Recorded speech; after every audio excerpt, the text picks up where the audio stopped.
Hello. So one of the biggest or false beliefs about learning English. Okay, I keep seeing this over and over and over and over and over and over again. Hopefully you guys can see me. Yeah, that's a little bit better.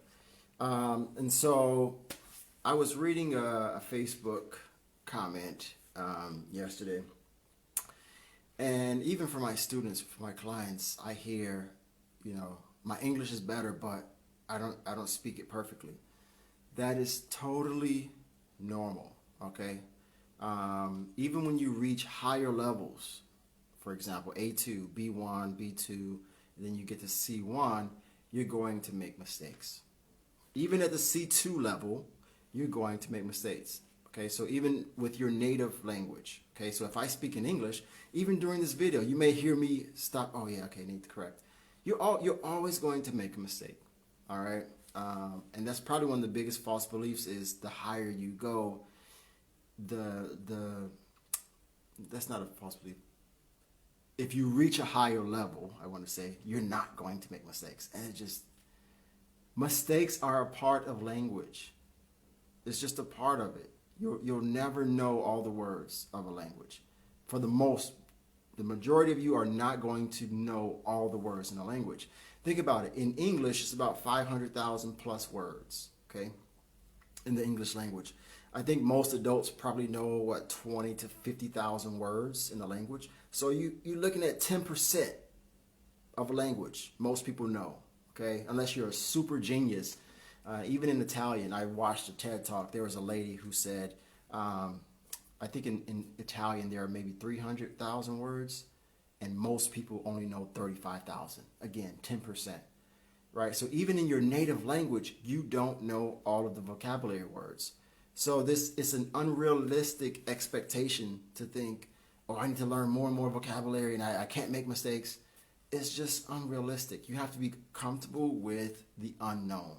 You have to be comfortable with being uncomfortable. You have to be uncomfortable with not knowing, right? I think we've been conditioned to, even with the school system, we've been conditioned to know the answer. I must know every single answer to the test. Life doesn't work that way. Language does not work that way. Also, language is constantly changing, right? English 600 years ago is different from English now, right? Even English 100 or 200 years ago is different. It's a constantly evolving thing. It's like a living organism. So it's constantly changing.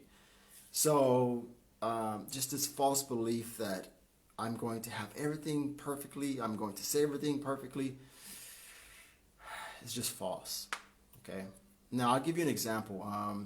I was reading an article and it said children, like 5-year-old children, they have a vocabulary of 2,200 words, 2,200 words, right? That's an A2 level.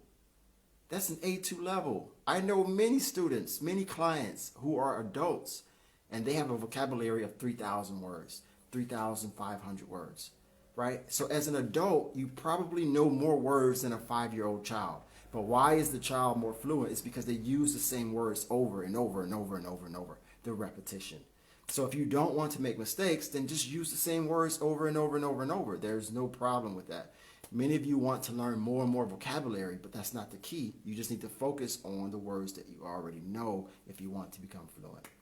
All right, so just do that. Focus on the words you already know, and you're going to always be learning. There is no finish line.